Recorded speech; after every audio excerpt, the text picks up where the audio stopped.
Hello friends, it is video time. If you've been watching my channel recently, you might already know this, but typically I post book content, so just reading vlogs or talking about what happens in books or my wrap-ups or all of that, your typical booktube content. But in June, I was trying to read 30 books in 30 days. I was trying to put out daily videos. It was way too much. I ended up only finishing 11 books, which is still a lot, but it was super overwhelming. And then at the end of the month, on the 28th or the 29th, I started school again, and it was just too much all at once, so I kind of gave up.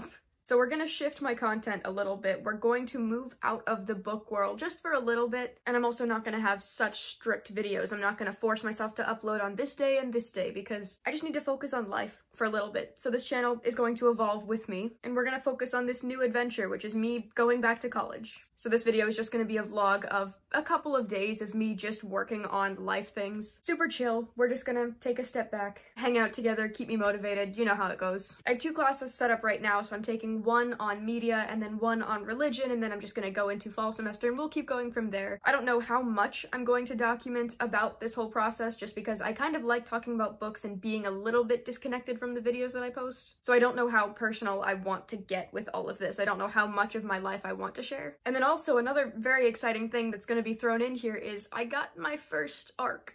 First time reading a book before it comes out because the author had followed me on Instagram. They had watched some of my June videos and I reached out and said, hey, I see that you're writing a queer book. Hand it over. Let me see it.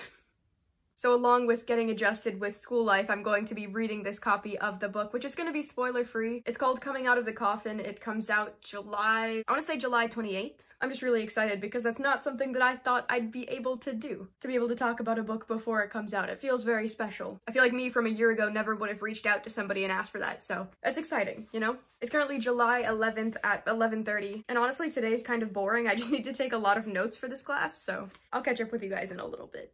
I'm supposed to be taking notes, but I also wanted to really quickly talk about the books that I'm in the middle of because I was doing that challenge for all of June, but there were some books that I just gave up on that I didn't finish because I didn't have time to read them. One of them being Manhunt, which I have since finished, and in that video I said that I didn't finish it, but I got around to it, didn't like it that much. But other than that, I'm currently in the middle of 5 books, which it's very stressful looking at it because I'm in the middle of all of them. So it's not like I'm close to being done. It's not like I can get one off the list, but I'm also not early enough in any of them to where I can set it down. So I'm halfway through Cass. This is something that I've been reading for probably most of this year. On and off, just a couple pages at a time, making my way through it. I just keep prioritizing other things. This is a book that I'm reading for school. It's boring. It's schoolwork. Just the fact that it is assigned reading makes it a lot less appealing. Honestly, I could put this one down, but Lolita I was reading for a video that I never ended up finishing because June came around and I dropped everything else that I was doing. Detransition Baby, I got to page 158, and then I got caught up watching an interview that the author was doing about this book, and I just never got back into it because I feel like I need to finish watching that interview before I start reading this again. And then the last book that I'm in the middle of right now, I'm on page 134, and it is The Invisible Life of Addie LaRue. I have heard so many good things about this book. I bought it the day that we went to the Youngblood concert. Genuinely, I have to restrain myself from reading this book. I love it so much. I fell into it so quickly, and I can't think about anything else right now. I just want to sit and read this entire book, but I also don't want to because I don't want it to end. For once, I'm excited that I have so much left to read. But it's quite a distraction because there are things I actually need to do and I just want to sit and do this. For all of June, I just didn't do anything. I didn't clean my room at all. I didn't really do any laundry. I kind of just sat and wasted away as I was pushing out all these videos. Definitely not worth it, but it felt fulfilling in the moment. So these past couple of weeks have just been focused on catching up with everything that I neglected.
currently getting a degree in telling off Ben Shapiro fans. Now I know what it feels like to be all the people that I watch when this is what's recommended to you. And these are the comments you have to sift through. Good morning, happy Wednesday. Today we actually have plans, for once, to go out of the house. So yesterday I took all the notes I needed, I took the quiz that I needed to do, and then I started writing a peer response because I have to do 2 of those due today, but we're going to work because we have to talk with our manager for a little bit. So I think today I need to obviously finish those discussions, have the meeting, and then I also need to start reading the book that the person sent me. I wanted to get this video out before the book gets released. So at some point I do have to actually start reading the book. It would be nice to get to that today. I can already tell you I'm not going to be doing videos like this for a while, except for this one just because I wanted to post about that book, because I'm not feeling this. I do not enjoy what's happening right now. If you're pregnant and your partner's like, oh, my tummy hurts too, actually. I don't know how to treat this. I guess I'll just go about it the same way I do with all the other books. So the book is Coming Out of the Coffin by D.A. Holmes, who I believe is bi. I think that's what it says on Instagram. And on Instagram, there's a summary of this book. It says, in the shadows of a double life, Vladimir attempts to keep hold of his many hidden secrets. A vampire working the night shift as a store clerk, hiding away from the unrelenting sunlight and his insatiable bloodthirst, he also grapples with his own personal demons of sexuality and insecurity. Balancing his newfound life among humans, he attempts to keep up appearances as an ordinary young man living in New Jersey, while keeping his old-fashioned undead parents happy. However, once they find out about his latest decision to no longer drink blood, they may have some objections. He must find the strength to comfort his father's disapproval and embrace himself for who he actually is. It's time for Vlad to finally come out of the coffin. Coming Out of the Coffin is a heartwarming LGBTQ+ tale and bloody coming-of-age story infused with both horror and comedy, showing the importance of friendship, the value of self-confidence, and the importance of being true to yourself. It's also 226 pages, so it's definitely not a long read. It seems like the type of thing that you just kind of fly through when you want something that's fun, and that's incredible. It starts off with a quote from Interview with the Vampire. Was it his face? He kept running last night over at his head on the journey to work. Was that the reason the woman had screamed? It kept waking him up as he tried to sleep throughout the day. This is gonna be a good time. It's also really cool to see on Goodreads, obviously, since it is a new release and it is from a smaller author. It doesn't have like a flood of reviews before the book comes out, but it's just really exciting to look on Goodreads and to see a book that has 1 rating and 1 review. It feels so special to be a part of that group. It's just really cool that this is a thing that people are able to do. But the good news is the 1 review that's on there is 5 stars, so I have high hopes.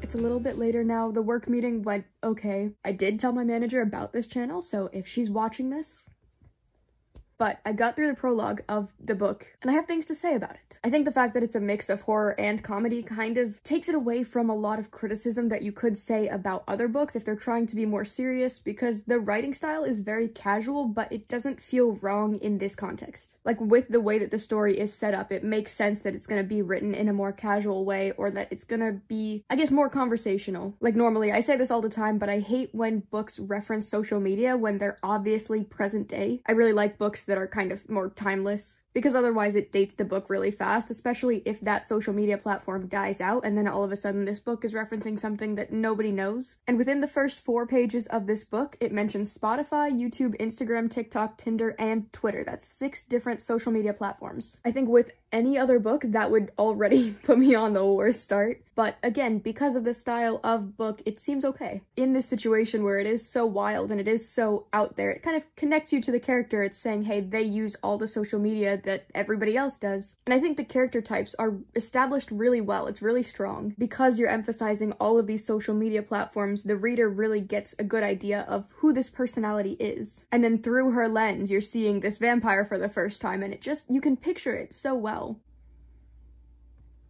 Okay, I've been reading for a little bit longer, kind of taking a break from school because I finished all of the assignments that I had to do right now. But I still don't know how much I want to talk about this book just because this is going to be spoiler-free. It's not even out yet, so I don't want to be talking about the things that happen before you even get the chance to think about wanting to read it. You're following the main character who's a super self-conscious, super insecure vampire. He's repressing not only his vampire instincts, but also his queerness. He's struggling with his personal identity, so you're getting this issue of humanity, but it's layered on top of this supernatural. I'm wondering, he's pretending to be super mundane, super normal. He's working at this convenience store, working the night shift, so he doesn't really see anybody because obviously he can't go out during the day. It's really silly how it keeps playing into vampire stereotypes. It'll just mention something. He's questioning if he's ugly and he points out that he can't see himself in a mirror, so he wouldn't know. Or talking about something is hot and saying, oh, well, it didn't burn as much as a crucifix would. It's just so silly the way all these little ideas are thrown in here, because otherwise it feels like a completely normal book with just a regular human character, and then you just get reminded that there's something extra going on here. But I'm interested to see how the queerness layers with the vampireness, because he's trying to have this super normal life. He's trying to pretend to be human. He doesn't want to drink blood anymore. So is he also trying to be a straight cis man just existing? And I'm wondering if this book is gonna be his journey with accepting those things, if he's gonna go back to drinking blood because that's just a natural part of who he is. I don't know what I'm getting into. I'm very curious to see the overlap with these ideas, because it could go a lot of different ways and I really don't know what's gonna happen. But I do think it's just a really silly movie dynamic. It's something that you would see in a film where he's working the night shift and then a new girl comes in and they end up becoming best friends because they're spending every night together, even though, you know, they butt heads a lot. They're not really the closest of friends, but they have this connection because that's just the only way to exist in that space. This is probably gonna be my last update for tonight because I'm tired and I don't really like vlogging. I'm gonna keep saying it. This is gonna be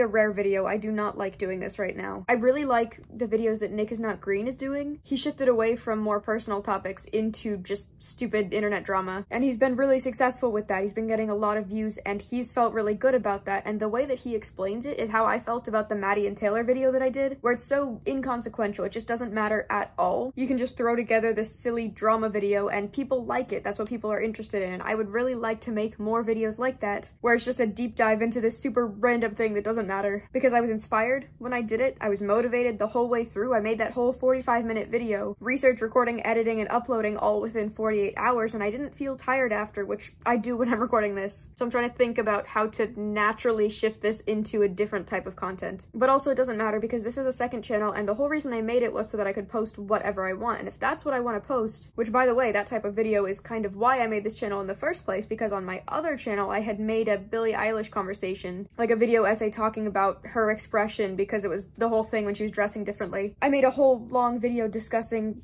the timeline of that, I guess, and the responses and whatever Billie Eilish drama that was happening at the time, and I felt really good when I did that one as well. So I wanted to make a channel where I could make videos like that, focusing on celebrity drama or internet drama or just random things that are happening that people are interested in. And then obviously that shifted into book content, but I think it would really be fun to go back and try this thing out since I never really put any effort into it. And then another layer that makes this even weirder is a lot of the classes I'm taking are focused on media, specifically online media, so stuff like this. And it's really weird to focus on something that's so relevant to what I do while doing school assignments, because I'm so used to school being this boring thing or this task or this chore, or it feels impossible to understand. And right now I'm taking classes that explain what I'm living through. I already know how to make content. I already know the ways that things are appealing to massive audiences, either because I make the content myself or I consume it. I regularly watch YouTube creators, so I know all about what gets people to want to watch that. It's so interesting to focus on things that I actually care about for once, things that I could actually see myself doing in the future. And it also feels really validating to know that now I have a proper education on this subject. I can maybe feel a little bit more credible when I do stuff like this because I know how to talk better, or I know how to advertise better, whatever it is. By getting a formal education in all of these subjects, I'm able to present myself better for these videos. And this is something that I've been wanting to do for so much of my life. And then it's also this weird overlap where, because I did so many videos talking about the details of books, I went through the chapters, I took notes on as much as I could so that I could express it all to you guys. It's weird because now when I'm taking notes for classes, I'm writing down the things that I need to remember. I'm taking notes on the things that I need to learn. But in my head, I'm writing down as many notes as I can so that I'm able to teach it. But if I already know it, if it's something that's just ingrained in my head, then I don't need to take notes on it because the answer is just going to come naturally to me. Whereas if it's a video, even if I do know it, I want to make sure that I mention it, so I write it down. So I've just been having pages and pages and pages of notes. I showed it earlier because it's really hard for me to focus on taking things in instead of being able to put it back out.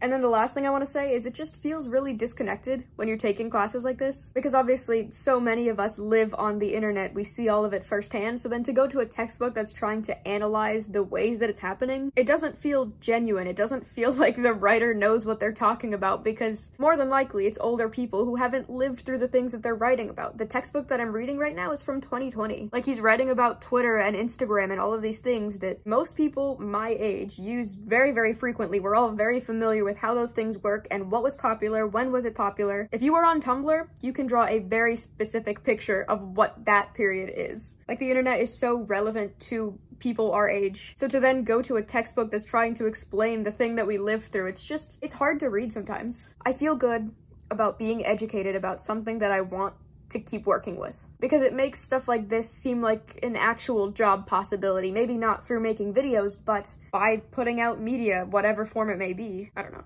I'm tired, but I'm having a good time. So I guess that's what really matters with all of this.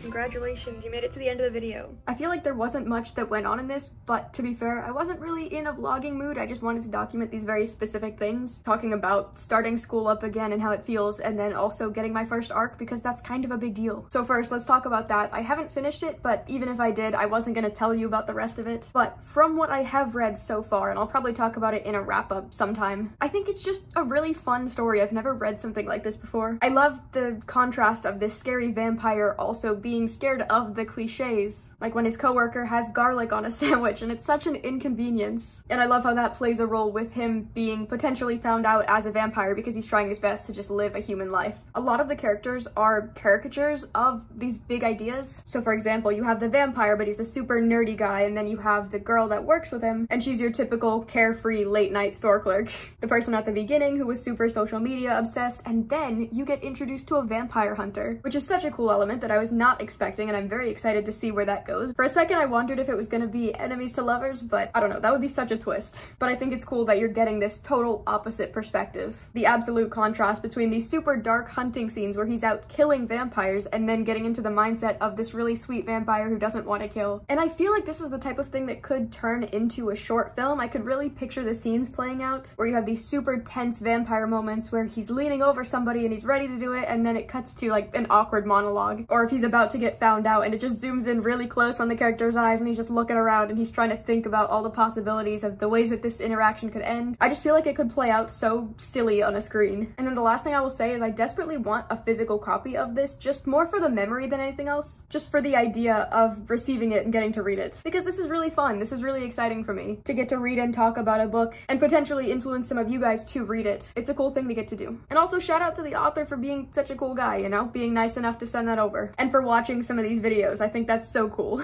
It's really validating to see real life authors watching my book content. It's probably gonna be hard to hear me because the fridge is on in the background. And this is not a great angle, but I did actually end up finishing the book. It's been a couple nights, but I think it was a fun time. If you do want to read this book, just remember that it is a story about vampires, so there's a lot of discussion about blood. And also because the main character is gay, there's some discussion of homophobia. There's also a brief mention of suicide. And then also kind of the main thing that threw me off, the one thing that stuck with me that I didn't particularly like, is the way that some of the characters talk about bodies, which you could justify it. So there are two scenes in particular that stick with me. There's one where the main character, the vampire, is looking at his prey, right? Like somebody that he's hunting, that he might potentially eat, and he's saying that it's a larger guy, but it just keeps going in on that. Like that's one of the defining traits of this man, is that his belly hangs over and all of these things. And you could justify it by saying that it's just the hunter analyzing his prey, but at a certain point, it just was hard to read. And then this happens again later where another character is having a sexual interaction with somebody who's a little bit bigger, and he's just so rude about it. And again, you could argue that it's because this character is supposed to be really mean and this is just showing that, but it's just, it didn't really add anything to the story. It just felt like tearing these people down for their body weight, which is so unnecessary in such a fun story. Like everything is going so well, and then we just had to keep coming back and knocking these people down. It didn't really seem to fit in. I don't think we needed to have that, and it was at times uncomfortable to read just because it was so anti these people's bodies. So just be wary of that if you're you're going into it. But other than that, it was a good time. I really liked the multiple perspectives. I think it added a lot of personality from all the different characters because they are all really extreme. Everybody really plays into their stereotypes, so it helps you picture all of their experiences a lot easier. And then most of it was silly and fun. You're following this lighthearted little vampire, but then at the same time, it'll cut to something that's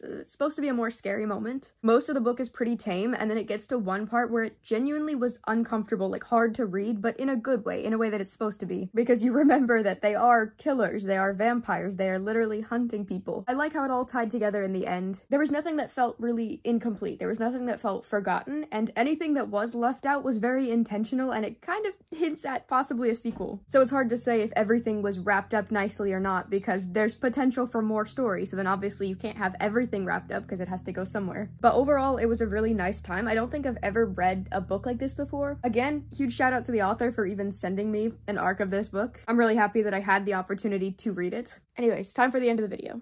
Obviously, my hair is a little bit different. I'm kind of sick of every aspect of it. I was tired of the color, I was tired of the cut. That's still a work in progress, but it just felt greasy and like such a chore every time, and I realized it's because hair color is a lot of maintenance. If you dye your hair, you know, it's just a lot of work. There's a lot of upkeep, especially when you have multiple colors, especially when you have dark hair and the roots grow in super fast. Like, there's so many layers that make it so hard to keep up with.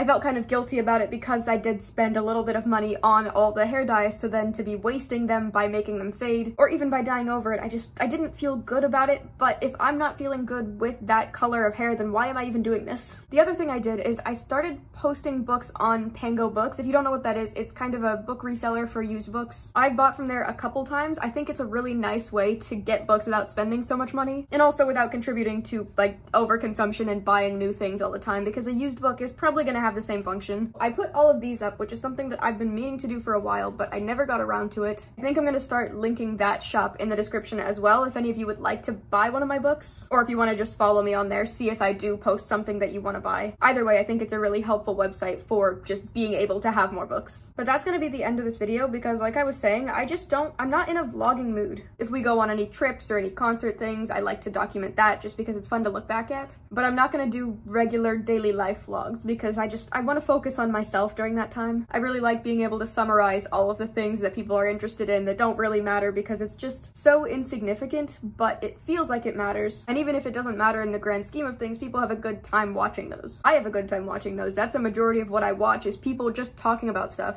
I feel like it creates a healthy disconnect from the content that's being put out. So after this, I know one more reading challenge that I want to put out because I'm already agreeing to do it with somebody. I'm excited to do that. I should be starting within the next couple of days, but that's my last planned video for the foreseeable future. So if you made it this far, thank you so much for watching. If you like my face and you want to see more of it, you can subscribe to this channel or my main channel, Riverbxnd, where I post music content, or my Instagram, Spotify, Goodreads, Storygraph, as well as my Pango books. It'll be in the description. See you when I see you. Bye.